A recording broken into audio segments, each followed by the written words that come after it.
वरुणेन्द्ररुद्रमरुतः स्तुन्वन्ति दिव्यस्तवैर्वेदैः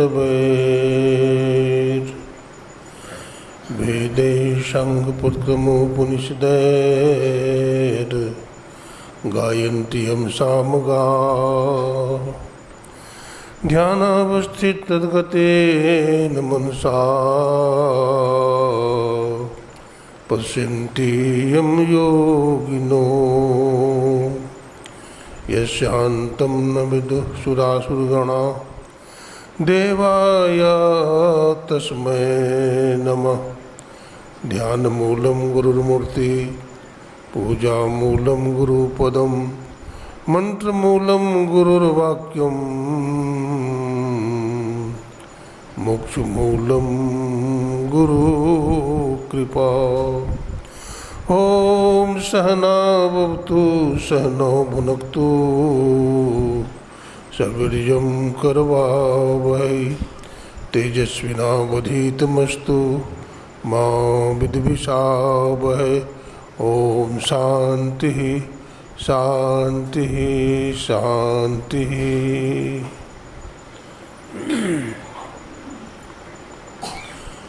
बोलिए प्रेम से श्री सद्गुरु महाराज की।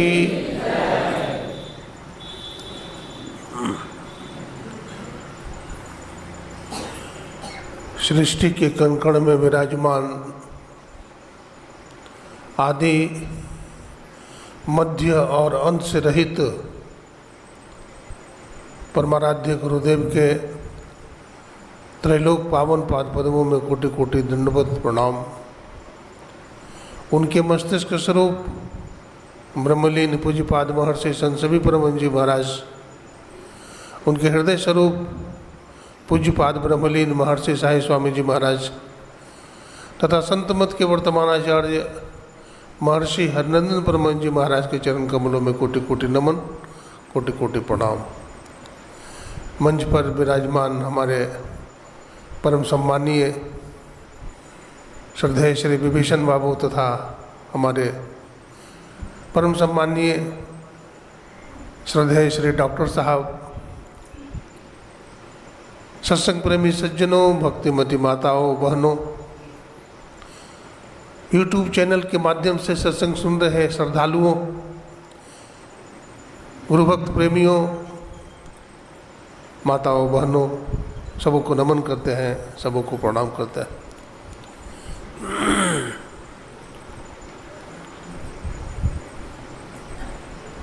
अभी आप लोगों ने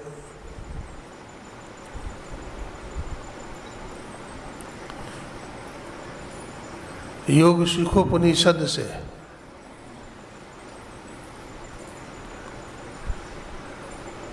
ज्ञान योग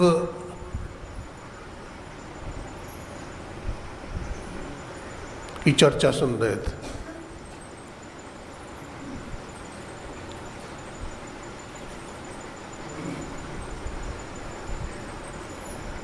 और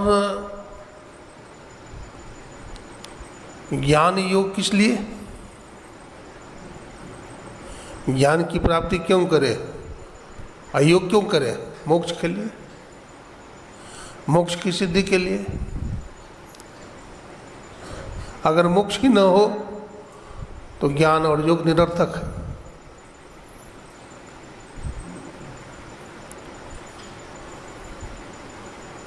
तो मोक्ष का मतलब होता है दैविक और भौतिक तापों से छूटकर अपरोक्षानुभूति की अनुभूति करनी, यानी अपने स्वरूप को जानना, स्वरूपा नाम अनुसंधान, अपने स्वरूप को जानना।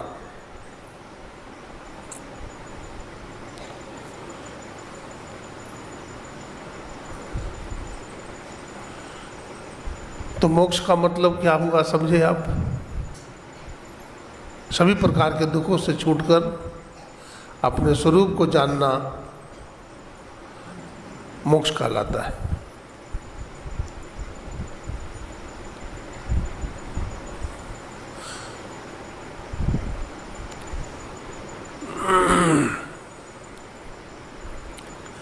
किसी आदमी को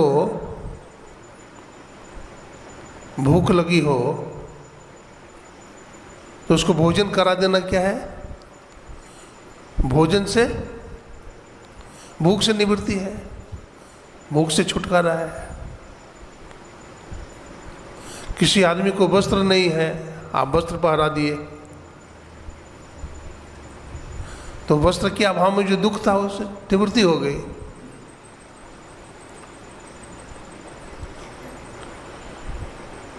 कोई आदमी आवागमन के चक्र में पड़ा है और आवागमन के चक्र से छुट्टी मिल जाए, ये दुख से आत्यंतिक निवृत्ति है।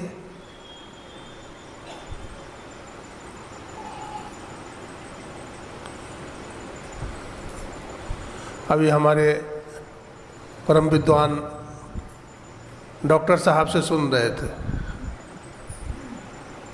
मुक्ति के विषय में।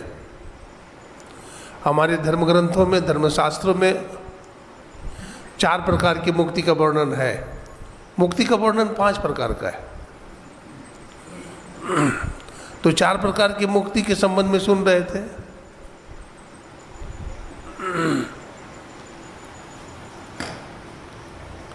सालोक्य मुक्ति, सामीप्य मुक्ति, सायुज्य मुक्ति, सारूप्य मुक्ति। सारूप्य मुक्ति क्या है? अपने इष्ट के रूप को प्राप्त करना, सारूप्य मुक्ति। सालोक्य मुक्ति क्या है? अपने इष्ट के लोक को प्राप्त करना, सालोक्य मुक्ति है। सायुज्य मुक्ति क्या है? अपने इष्ट में समा जाना। और सारूप्य मुक्ति अपने इष्ट के रूप की प्राप्ति कर लेना, आदि आदि। तो ये जो 4 प्रकार की मुक्तियां हैं, इससे जीवन का दुख दूर नहीं होता है, आवागमन का चक्र नष्ट नहीं होता है। तो एक 5वें प्रकार का मुक्ति है जीवन मुक्ति। जीवन मुक्त ब्रह्म पर चरित सुनहि तज ध्यान, जे हरि कथा न करे रति तिनके ही पासा। जीते जी मुक्त हो जाना जीवन मुक्ति है।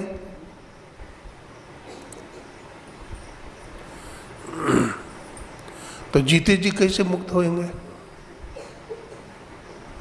जीवन मुक्त सोई मुक्ता हो, कबीर साहब कहते हैं। जीवन में मुक्त हो जाइए।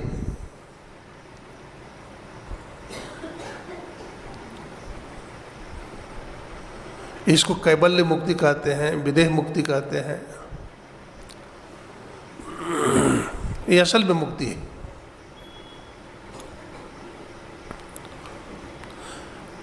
ब्रह्मा जी महाराज भगवान शिव के पास गए और भगवान शिव से पूछा है, हे प्रभु, संसार का हर प्राणी दैहिक, दैविक और भौतिक तापों की ज्वाला में झुलस रहा है, दग्ध हो रहा है। इन जीवों को पूर्ण रूपेण शांति मिले, दुख की आत्यांतिक निवृत्ति मिले, इसके लिए आपका क्या अभिमत है? कृपया समझाने की कोशिश करें। तो भगवान आशुतोष ने क्या कहा? हे प्रजापति ब्रह्मा, योगहीनम कथम ज्ञानम मोक्षदम भवति है वो, योगोपि ज्ञानहीनस्तु न क्षमो मोक्ष कर्मणि। योगहीन ज्ञान मोक्षप्रद भला कैसे हो सकता है? उसी तरह से ज्ञान रहित योग भी मोक्ष कार्य में समर्थ नहीं होता। इसलिए मुमुक्षु को ज्ञान और योग दोनों का अभ्यास करना चाहिए। तो अब समझना पड़ेगा कि ज्ञान क्या है और योग क्या है। ज्ञान कहते हैं जानने को,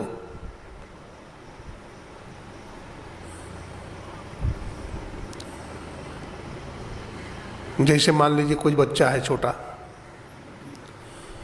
छोटा बच्चा को कहेंगे घड़ा ले आओ। अगर बच्चा घड़ा को देखा है पहले तब तो घड़ा ले आएगा, लेकिन अगर केवल घड़ा शब्द सुना है तो घड़ा नहीं ला सकता।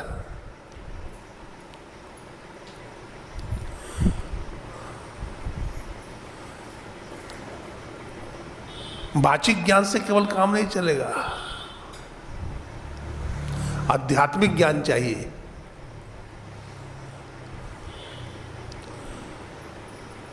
मोक्ष के लिए ज्ञान चाहिए, योग चाहिए, भक्ति चाहिए, ठीक है, लेकिन ज्ञान जानना पड़ेगा, योग करना पड़ेगा, भक्ति करनी पड़ेगी, तब मोक्ष की सिद्धि होगी। तो ज्ञान कहते हैं जानने को, और योग कहते हैं जोड़ने को। अब ज्ञान का विभाजन है, ज्ञान 4 प्रकार का होता है।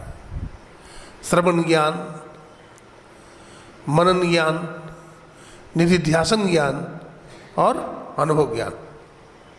श्रवण ज्ञान क्या है? सुनने को, जैसे अभी सत्संग सुन रहे हैं, इसको कहते हैं श्रवण ज्ञान। इस सुनी हुई ज्ञान को घर में विचार करेंगे कि सत्संग में क्या सुना, उसको मनन कहते हैं। अब इस मनित ज्ञान को फिर आप ध्यान करेंगे, भीतर में प्रयोगशाला में, लेबोरेटरी में जाकर इसको सिद्ध करेंगे। 2 भाग पोटासियम क्लोराइड और 1 भाग मैग्नीज डाइऑक्साइड के मिश्रण को गर्म करने से ऑक्सीजन कैसे बन जाता है। 2 भाग हाइड्रोजन 1 भाग ऑक्सीजन को मिलाने से जल बन जाता है। इसी प्रकार की सिद्धि आप भीतर में करेंगे, जीवात्मा को परमात्मा से मिलाएंगे, तो अंदर में क्या होगा? प्रकाश होगा, शब्द होगा, है ना। और वो शब्द खींच करके निशब्द में ले जाएगा, जहाँ पर जाकर के जीव और पीव एक हो जाता है। तो निधिध्यासन ज्ञान के बाद फिर अनुभव ज्ञान हो जाएगा। आपको सब जीवों में एक ही परमात्मा दिखाई पड़ेगा और एक ज्ञान हो जाएगा, सिया राम में सब जग जानी, करहु प्रणाम जोड़ जुग पानी। तो ये सिद्ध हो जाएगा कि सब जीवों में, जैसे प्रहलाद जी महाराज को ज्ञान हो गया। प्रहलाद जी महाराज से पूछा हिरण्यकशिपु ने, बोलो प्रहलाद तुम्हारा भगवान कहाँ है? तो कहा सब जगह है। बोला सब जगह है? बोला हाँ सब जगह है। तो खंबा से बांध दिया था ना? बोला इस खंबा में भी है? बोला हाँ खंबा में भी है। तो गुस्सा आया, तलवार से जोर से मारा खंबा में। अब खंबा में मारा तो क्या हो गया? खंबा फट गया और खंबा से नरसिंह भगवान प्रकट हो गए।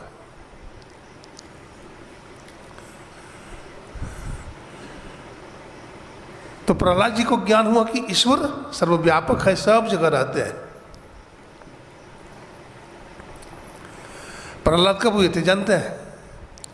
कौन से युग में हुए थे? सतयुग में। तो सतयुग में भगवान खंबा को फाड़ करके प्रकट हो गए, भक्त की बात को सिद्ध करने के लिए कि हम सब जगह रहते हैं।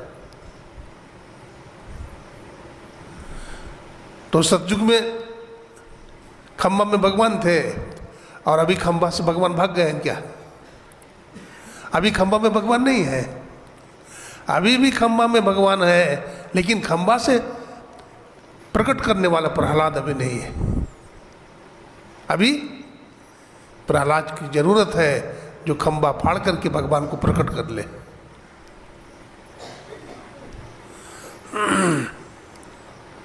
तो ज्ञान समझ रहे थे, यही ज्ञान का 4 भाग है जिसका विश्लेषण आपने सुना। अब योग क्या है? स्वामी रामतीर्थ जापान गए। बहुत बड़े योगी थे, वेदांत के ज्ञाता थे स्वामी रामतीर्थ जी महाराज। लाहौर यूनिवर्सिटी में मैथमेटिक्स के प्रोफेसर थे। जब इनको वैराग्य हुआ तो ज्ञान की खोज में निकल गए और जापान गए। तो जापान में स्वामी रामतीर्थ से पूछा, हु आर यू?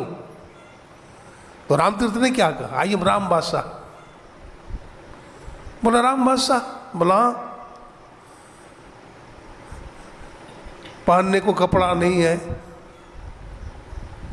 नंगे पांव है, पैर में जूते चप्पल नहीं है, माथे पर पगड़ी नहीं है, और अपने को राम बादशाह। कौन देगा? आप उतरोगे अमेरिका में, जापान से अमेरिका जाओगे, आपका खर्च कौन देगा? देखिए रामतीर्थ बहुत बड़े योगी थे, सभी प्रकार की सिद्धियां प्राप्त थी रामतीर्थ को। एक बहुत बड़ा सेठ को देख करके अमेरिका में इशारा करते हैं, रामतीर्थ कहते हैं मैं बादशाह हूं। और ये याद करो, ये समझो,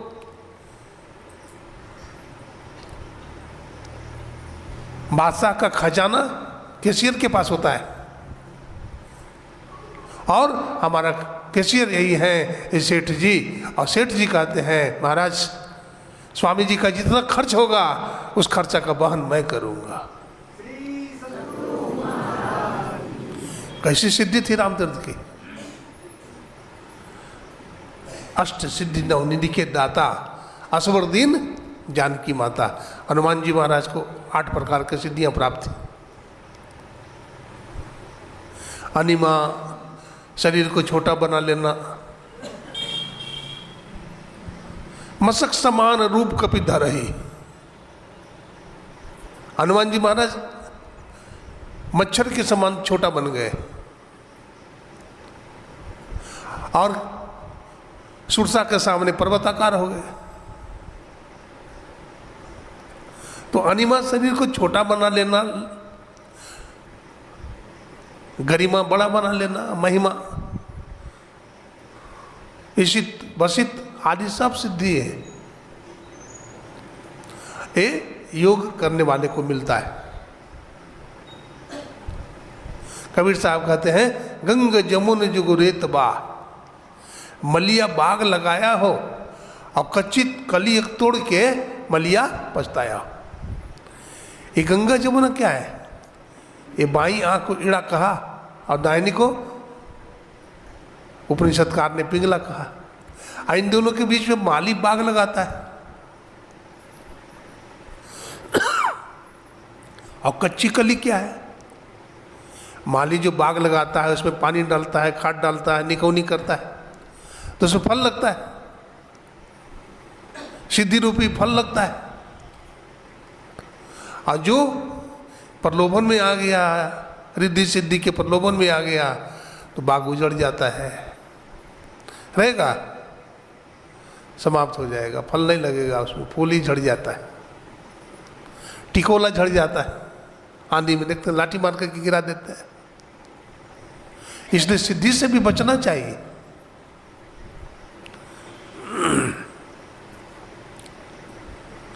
तो योग की बात सुन रहे थे, रामतीर्थ से पूछा कि आप जो योग करने के लिए आए हो सिखाने के लिए,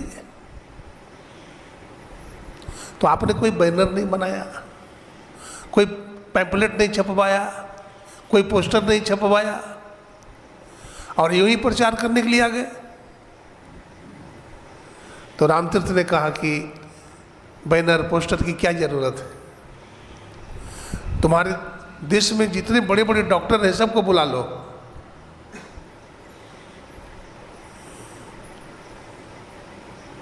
वही हमारे पोस्टर और बैनर बनेंगे।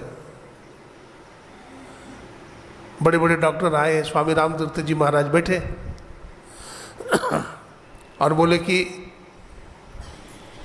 आप लोग हमारी नाड़ी को देखिए, अब बताइए कि मैं जिंदा हूं कि मुर्दा। तो डॉक्टर जो सबसे बड़ा डॉक्टर था गया पास में, आंख की पुतली देखता है तो आंख की पुतली में चमक नहीं है। फिर आला निकालता है, छाती पर लगाता है, छाती में कोई धड़कन कंपन नहीं है, ब्लड सर्कुलेशन नहीं है, और रामतीर्थ बोल रहे हैं मैं जिंदा हूं कि मुर्दा। तो डॉक्टर बोलता है स्वामी जी हमारा मेडिकल साइंस फेल है, मैं आपको जिंदा कैसे कहूं, क्योंकि आपकी पुतली में न तो चमक है, रोशनी है, और न तो हृदय में धड़कन है। हमारा मेडिकल साइंस के हिसाब से तो आप मरे हुए हैं, लेकिन मैं मरा हुआ भी कैसे कहूंगा क्योंकि आप बोल रहे हैं। तो स्वामी जी न तो आप मरे हुए हैं न तो आप जीवित हैं, मैं आपको क्या कहूं, आप जिंदा जोगी हैं। क्या कहा, आप सच्चे बादशाह हैं और आप सही में राम बादशाह हैं। योग को समझाया जापान में रामतीर्थ ने, the concentration of mind, the peace of mind, all attention without any tension, that is called meditation. One person one who go deep consciousness, that's why he find out the soul, the self realization and deep consciousness। बहुत गहराई में अपने आप को ले जाना। जो अपने को ध्यान की गहराई में ले जाता है, समाधि की गहराई में ले जाता है,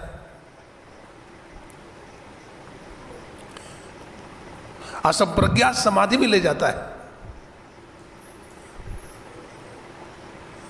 उसको परमात्मा का रहस्य का पता चलता है। वो व्यक्ति संसार से मरा हुआ होता है। कबीर साहब कहते हैं मरिए तो मर जाइए दिन में 100 बार, ऐसे मरने को मरे,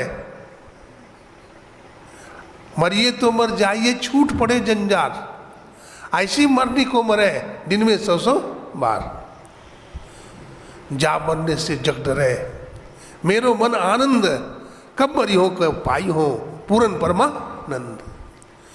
मरने से लोग डरते हैं, नहीं डरते हैं। एक बूढ़ी माता थी, तो जब भी घर में झगड़ा होता था तो बूढ़ी माता कहते थे हे जमराज तुम आते नहीं हो, सबको ले जाते हो, हमको नहीं लेने के लिए आते हो, हमें भी ले जाओ, मैं भी बहुत दुखी हूँ। तो बूढ़ी माता जंगल में गोबर चुन रही थी, तो गोबर काफ़ी इकट्ठा हो गया था, और बूढ़ी माता सारे गोबर को टोकरी में भर ली थी। अब वहां भी बोल रही है ओ जमराज तुम आते क्यों नहीं, हमारे लिए तुम मर गए हो क्या, केवल दुनिया के लोग को ले जाते हो, आओ। इतने में जमराज आ गया। अब देखा काला कुल्लूटा भैंसा पर चढ़ा हुआ, हाथ में कटार है। अब बुढ़िया थर थर कांपने लगी, बोले चल बूढ़ी, मुझे क्यों बुलाई, चल। तो बूढ़ी कहता है आपको ले जाने के लिए थोड़ी बुलाई हूं, देखते नहीं हो टोकरी कितनी भारी है, हमारे माथे पर उठा दो। तो जमराज जो है टोकरी को उठा करके माथे पर रख दिया और जमराज चला गया। मरना कोई नहीं चाहता, लेकिन कबीर साहब मरने की बात कर रहे हैं। संत लोग मरते हैं, समाधि में मरा जाता है, और समाधि में मरने की युक्ति बताते हैं संत।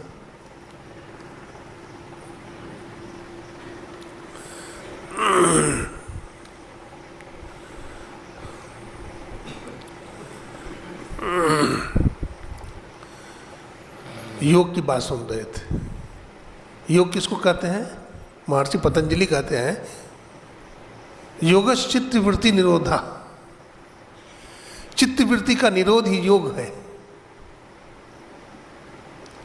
हमारा मन चंचल है, हमारा चित्त चंचल है। चित्त को स्थिर करिए। सहजो भाई क्या कहते हैं? चित्त स्थिर, चंचल मन थाका, अब पांचों का बल हारा। तो हमारा जो मन चंचल है, चित्त चंचल है,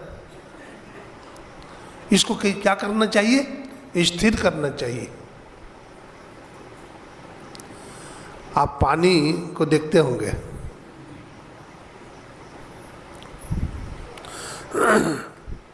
नदी बहती है और बहता जल में आप अपना चेहरा देखना चाहेंगे तो दिखेगा?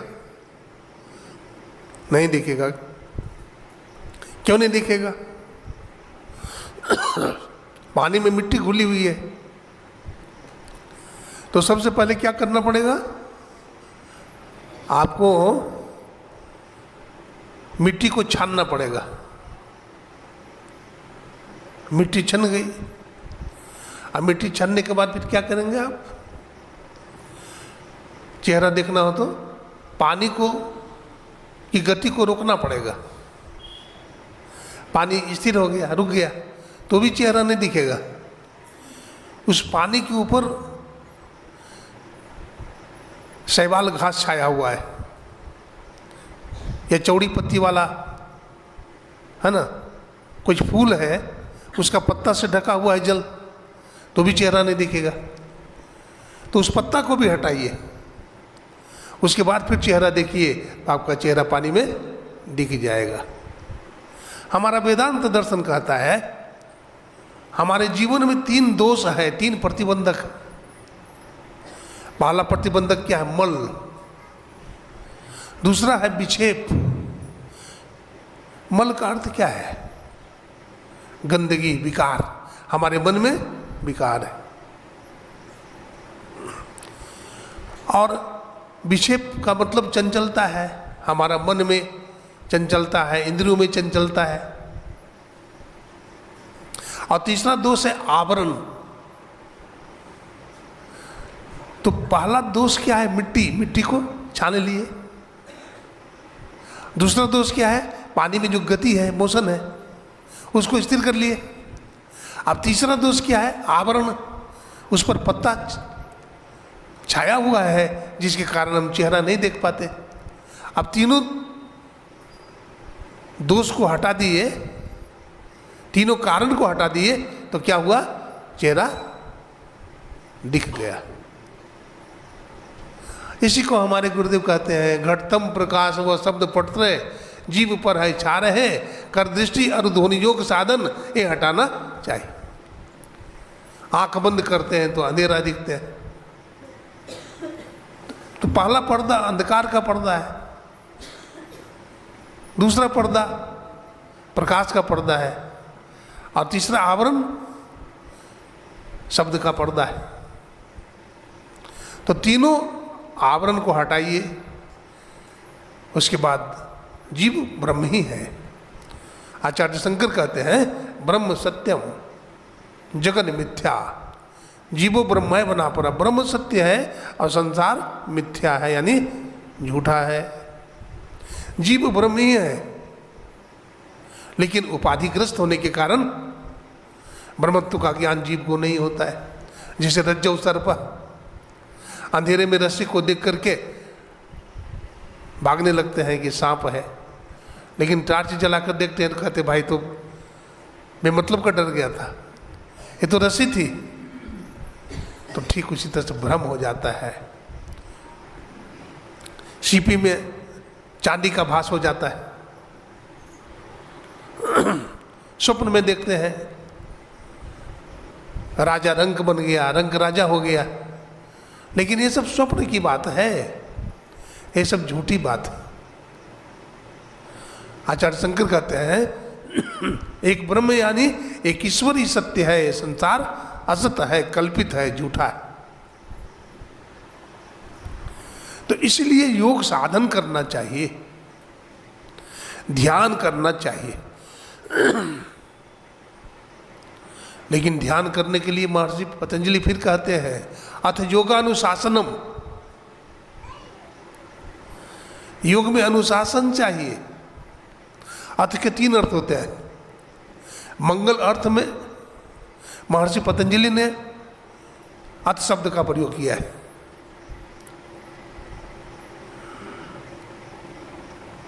और अर्थ का अर्थ कल्याण के अर्थ में भी है।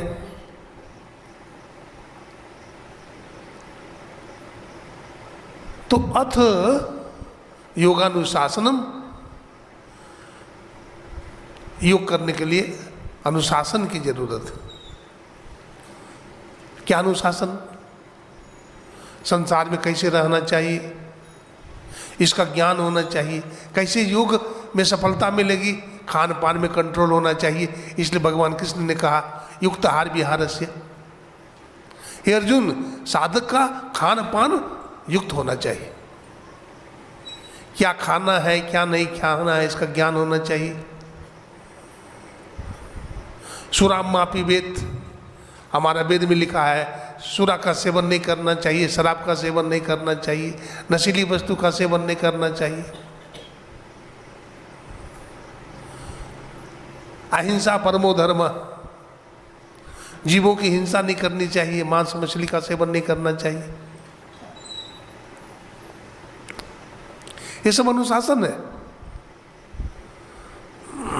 झूठ नहीं बोलना चाहिए, व्यभिचार नहीं करनी चाहिए, सेवा करनी चाहिए। मातृ देवो भव, पितृ देवो भव, आचार्य देवो भव, सबकी सेवा करनी, ये सब अनुशासन। तब योग में हमें सिद्धि मिलती है।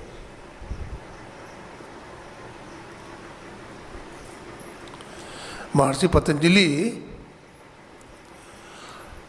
का अष्टांग योग है।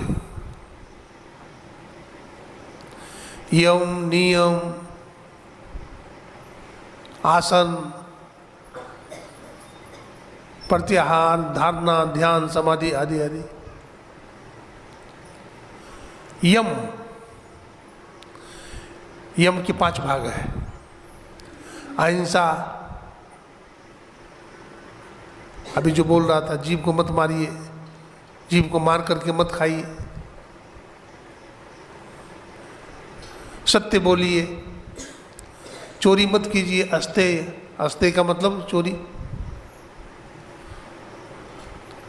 अपरिग्रह, जरूरत से ज्यादा चीज जमा नहीं कीजिए। और ब्रह्मचर्य का पालन कीजिए।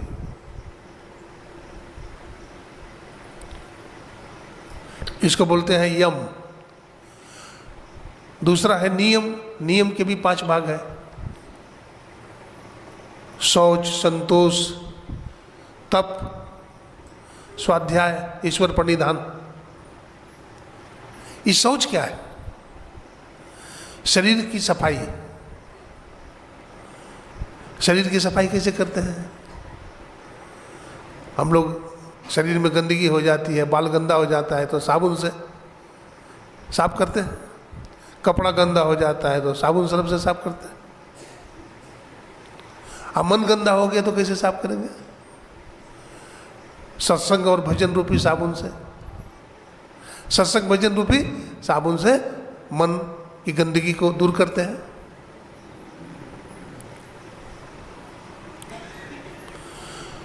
तो शौच यानी बाहरी शौच होता है और आंतरिक शौच। बाहरी शौच क्या है? जैसे शौचालय जाते हैं तो मिट्टी से हाथ का प्रक्षालन करते हैं, धोते हैं। हम लोग चूक जाते हैं, शुद्धि नहीं कर पाते हैं, दोनों हाथ गंदा कर लेते हैं, कपड़ा जैसे तैसे छू लेते हैं। हमारा मन तो गंदा है, तन भी गंदा ही रह गया। पहले तन पवित्र होगा तो मन पवित्र होगा, तब बुद्धि पवित्र होगी। तो क्या करना चाहिए? शौच से आएंगे तो दाहिने हाथ को पवित्र रखना चाहिए। बाएं हाथ आपका गंदा है तो दाहिने हाथ से मिट्टी उठाएंगे, बाएं हाथ में 3 बार लगाएंगे, उसके बाद फिर दोनों हाथ में 3 बार लगाएंगे, जल से प्रक्षालन करेंगे, उसके बाद अंदर का कपड़ा फिर पहनेंगे। तो ये हुआ बाहरी शौच, है ना। आपका कपड़ा पवित्र रह गया।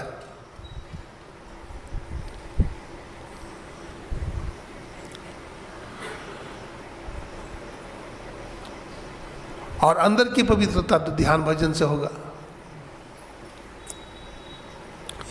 और सोच से संतोष मिलता है। तप करना चाहिए, जप करना चाहिए, ध्यान करना चाहिए, दृष्टि साधन करना चाहिए, नाद अनुसंधान करना चाहिए, ब्रह्मचर्य का पालन करना चाहिए, सत्य बोलना चाहिए। ये सब तप है। ब्रह्मचर्य को परम तप कहा गया है।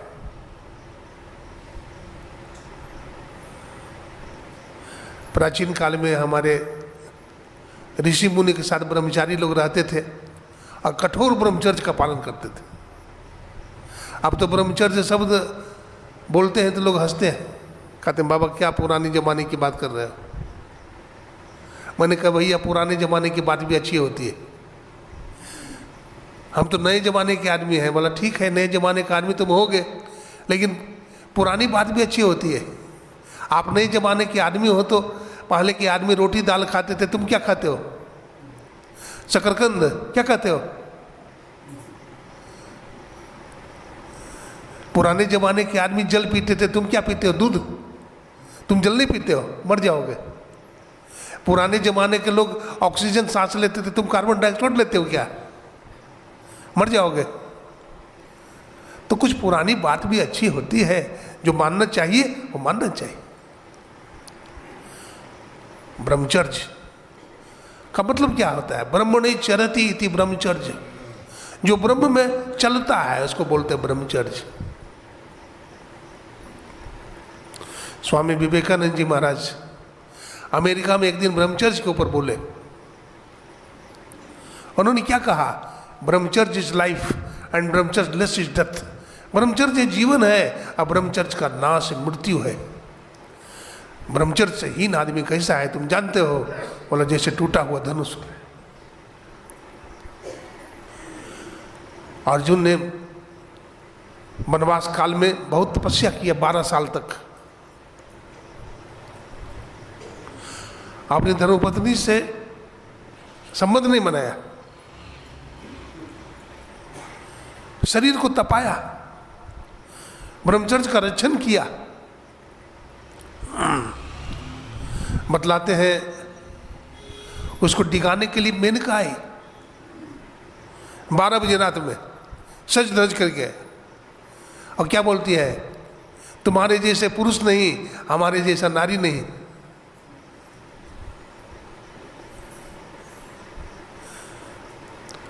बोला माँ इतनी रात में आई हो? बोला तुम्हारे जैसा पुत्र चाहिए।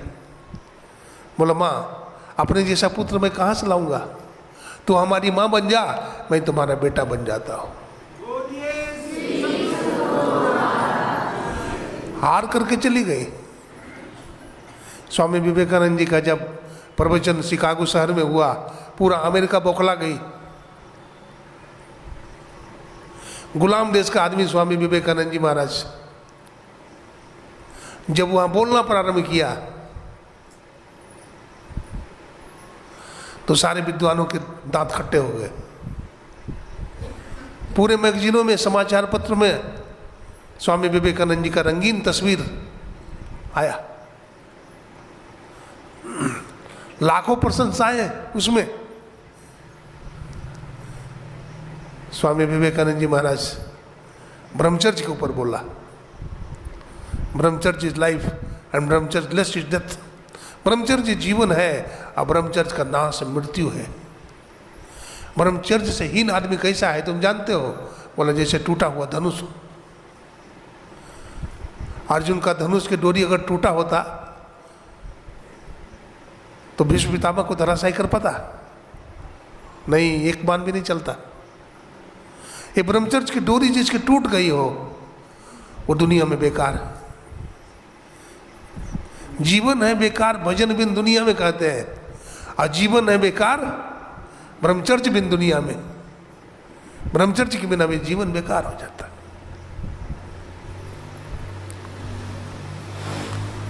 आज संयम नाम की कोई चीज है, बंदर को देखते हैं कितना चंचल होता है।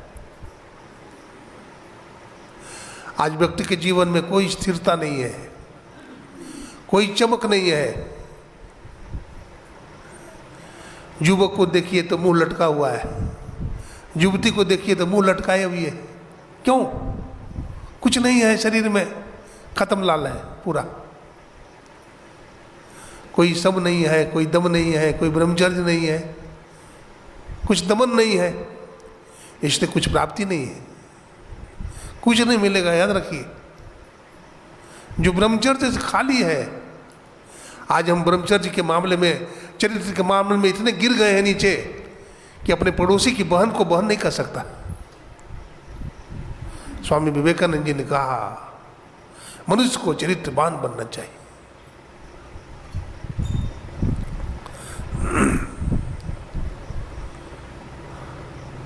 मनुष्य को चरित्रवान बनना चाहिए।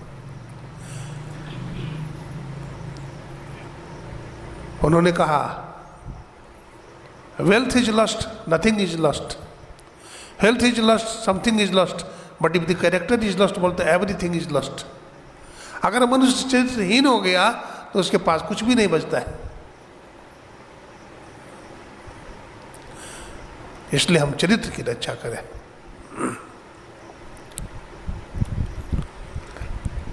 ब्रह्मचर्य का पालन करें।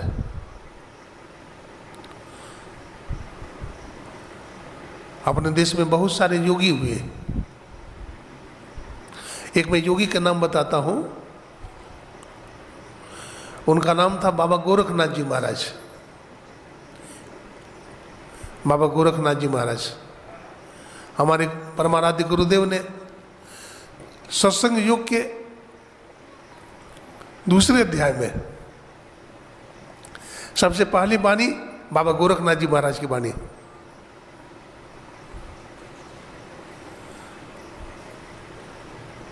बाबा गोरखनाथ जी महाराज बहुत बड़े योगी हुए, मच्छिंद्र नाथ जी महाराज के शिष्य हुए। एक पुस्तक है गोरख काल संवाद, जिसमें गोरखनाथ और एक काल यमराज से वार्तालाप हुई है, टक्कर हुआ, युद्ध हुआ है। कथा इस प्रकार से है कि बाबा गोरखनाथ जी महाराज 250 वर्ष के हो गए। अब 250 वर्ष तो आदमी की उम्र नहीं होता है। योगी लोग कायाकल्प करते थे, बूढ़े हो गए फिर जवान हो जाते थे अपने योग बल से। तो बाबा गोरखनाथ जी फिर जवान हो जाते थे। तो यमदूत को पता चला, यमराज को पता चला कि इस धरती पर कोई एक योगी है गोरखनाथ। यमदूत जाता है तो चकमा दे देता है, पकड़ में नहीं आता, जाओ पकड़ के लाओ। तो पकड़ नहीं पाता था यमदूत, कहा कि मुझसे पकड़ में नहीं आता, आप ही जाइए। तो खुद यमराज आता है। गोरखनाथ जी महाराज गंगा जी स्नान करने के लिए सुबह सुबह जा रहे थे। उनकी गर्दन झुकी हुई है नीचे, प्रभु का चिंतन करते करते जा रहे हैं, मंत्र जपते जपते जा रहे हैं। साधारण लोग चलते हैं तो उनकी नज़र नीचे रहती है धरती पर। क्यों? किसी पर गलत दृष्टि न पड़ जाए, कोई जीव जंतु दब करके नहीं मर जाए। बाबा गोरखनाथ जी महाराज मंत्र का जप करते हुए, प्रभु का चिंतन करते हुए जा रहे थे। इतने में काल जोर से पुकारा, ओ गोरख ठहरो। तो गोरखनाथ जी महाराज ने देखा, कौन हो भाई? तो कहा मुझे नहीं जानते हो। बोला नहीं जानता, बताओ कौन हो? बोला मैं काल हूं, काल। तो बोलो क्या कहते हो? बोला मैं तुमको लेने आया हूं। बोला मुझे? बोला हाँ। बोला मैं नहीं जाऊंगा अभी, मैं भी गंगा जी स्नान करने जा रहा हूं। मैं गंगा जी में स्नान करूंगा। और देखो गंगा जी के घाट पे ये हमारा बैठने का आसनी है, हमारा धूना है, वहाँ जाकर मैं बैठूंगा, ध्यान करूंगा। और ध्यान करके जब थक जाऊंगा तो पुनः अपने कुटिया पर जाऊंगा, तुम अभी लौट जाओ। बोला तुम अपने को योगी समझते हो, मुझे चकमा देते हो, मैं यमराज हूं, पूरी सृष्टि पर मेरा अधिकार है। तुम क्या समझते हो कि मैं योगी हूं, आसन लगा के बैठ जाऊंगा तो यमराज मुझे छोड़ देगा? मैं किसी को नहीं छोड़ता गोरख, और तुझे भी नहीं छोड़ूंगा। काल ललकारता है योगी को, क्या बोलता है? हे योगी गोरख सुन, आसन बांधो, बासन बांधो, तेरे बांधो, तेरे गुरु को बांधो, निक्षुक के ही द्वारा। हे गोरख, तू आसन लगा करके बैठेगा, मैं तुम्हारा आसन को बांध लूंगा। बासन, बासन माने शरीर होता है, मैं तुम्हारे शरीर को बांध लूंगा। तेरे बांधो, तुम जीव तत्व को मैं बांध लूंगा। तेरे गुरु को बांधो, तुम्हारा गुरु जो मच्छंद्र नाथ है उसको भी बांध लूंगा। निक्षुक के ही द्वारा। अरे पूरी सृष्टि पर तो मेरा अधिकार है, किस दरवाजे से तुम निकलोगे? अब गोरख काल का टक्कर है ना। अब गोरख कहते हैं सुनो काल, तुम हमारा आसन को क्या बांधेगा? आसन मुक्ता, हमारा आसन मुक्त है। बासन मुक्ता, मैं शरीर से बाहर निकल जाऊंगा। आसन मुक्ता, बासन मुक्ता, मैं भी मुक्ता, और हमारे सदगुरु भी मुक्ता। निक्षुक दसम द्वारा, और तुम्हारी गति तो 9 दरवाजा तक है, मैं 10वां दरवाजा से निकल जाऊंगा और तुम टुकुर टुकुर देखते रह जाएगा। 10वां दरवाजा, यही संत भेद बताते हैं। ये 10वां द्वार से क्या करो? निकल जाओ। फिर बोलता है काल, गोरख तुम अपने को योगी समझ रहे हो क्या? सुनो, जब सृष्टि का प्रलय हो जाता है तो सबका प्रलय हो जाएगा, तो तुम्हारा भी प्रलय हो जाएगा। जब सृष्टि का प्रलय होता है तो पृथ्वी जल में डूब जाता है, जल अग्नि में लीन हो जाती है, अग्नि वायु में लीन हो जाती है, वायु आकाश में लीन हो जाता है, आकाश प्रकृति में, प्रकृति आत्मा में लीन हो जाती है, आत्मा परमात्मा में लीन हो जाता है, तो कुछ बचता नहीं। तो तुम कैसे रहोगे? धरती आकाश मिट जाएंगे। काल बोलता है धरती आकाश मिट जाएंगे, मिटेंगे मेरू कैलाश। अरे कैलाश पर्वत भी मिट जाएंगे, हिमालय पहाड़ भी नहीं रहेंगे। सूर्यो मरी है, चांदो मरी है धरनी आकाशा, सब कुछ समाप्त हो जाएगा। तो धरती आकाश मिट जाएंगे, मिटेंगे मेरू कैलाश, और एक में एक हो जाएंगे, तो कहाँ रहेंगे हरि के दास? हरि के दास भी कहाँ रहेंगे? तो गोरख क्या कहते हैं? सुनो काल, धरती आकाश मिट जाएंगे, मिटेंगे मेरू कैलाश, और एक में एक हो जाएंगे, तो हरि में रहेंगे हरि के दास। मैं हरि में लीन हो जाऊंगा और तू देखता रह जाएगा।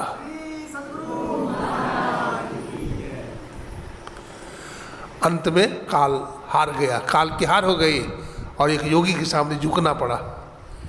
बोला हे जिंदा जोगी, मैं तुम्हें नहीं ले जा सकता, मुझसे गलती हो गई। ये धरती पर तुम्हारा अधिकार है, और जब तक रहना चाहो इस धरती पर रहो, जब आना चाहो तो आओ या ना आओ, तुम्हारी मर्जी। तो ऐसे जोगी थे बाबा गोरखनाथ जी महाराज।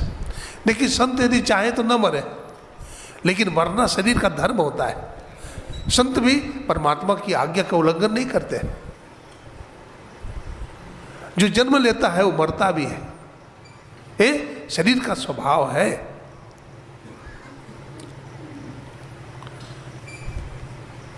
तो योग की बात सुन रहे थे, तो योग के संबंध में बहुत कुछ सुने आप। अब समय पर भी ध्यान देना पड़ेगा। कितना समय हुआ है? 8:22। कितना बजे तक चलेगा?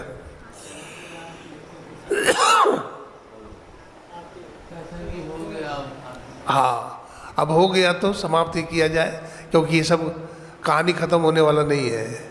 हाँ, योग के ऊपर कई दिन चलेगा तो भी इसका विश्लेषण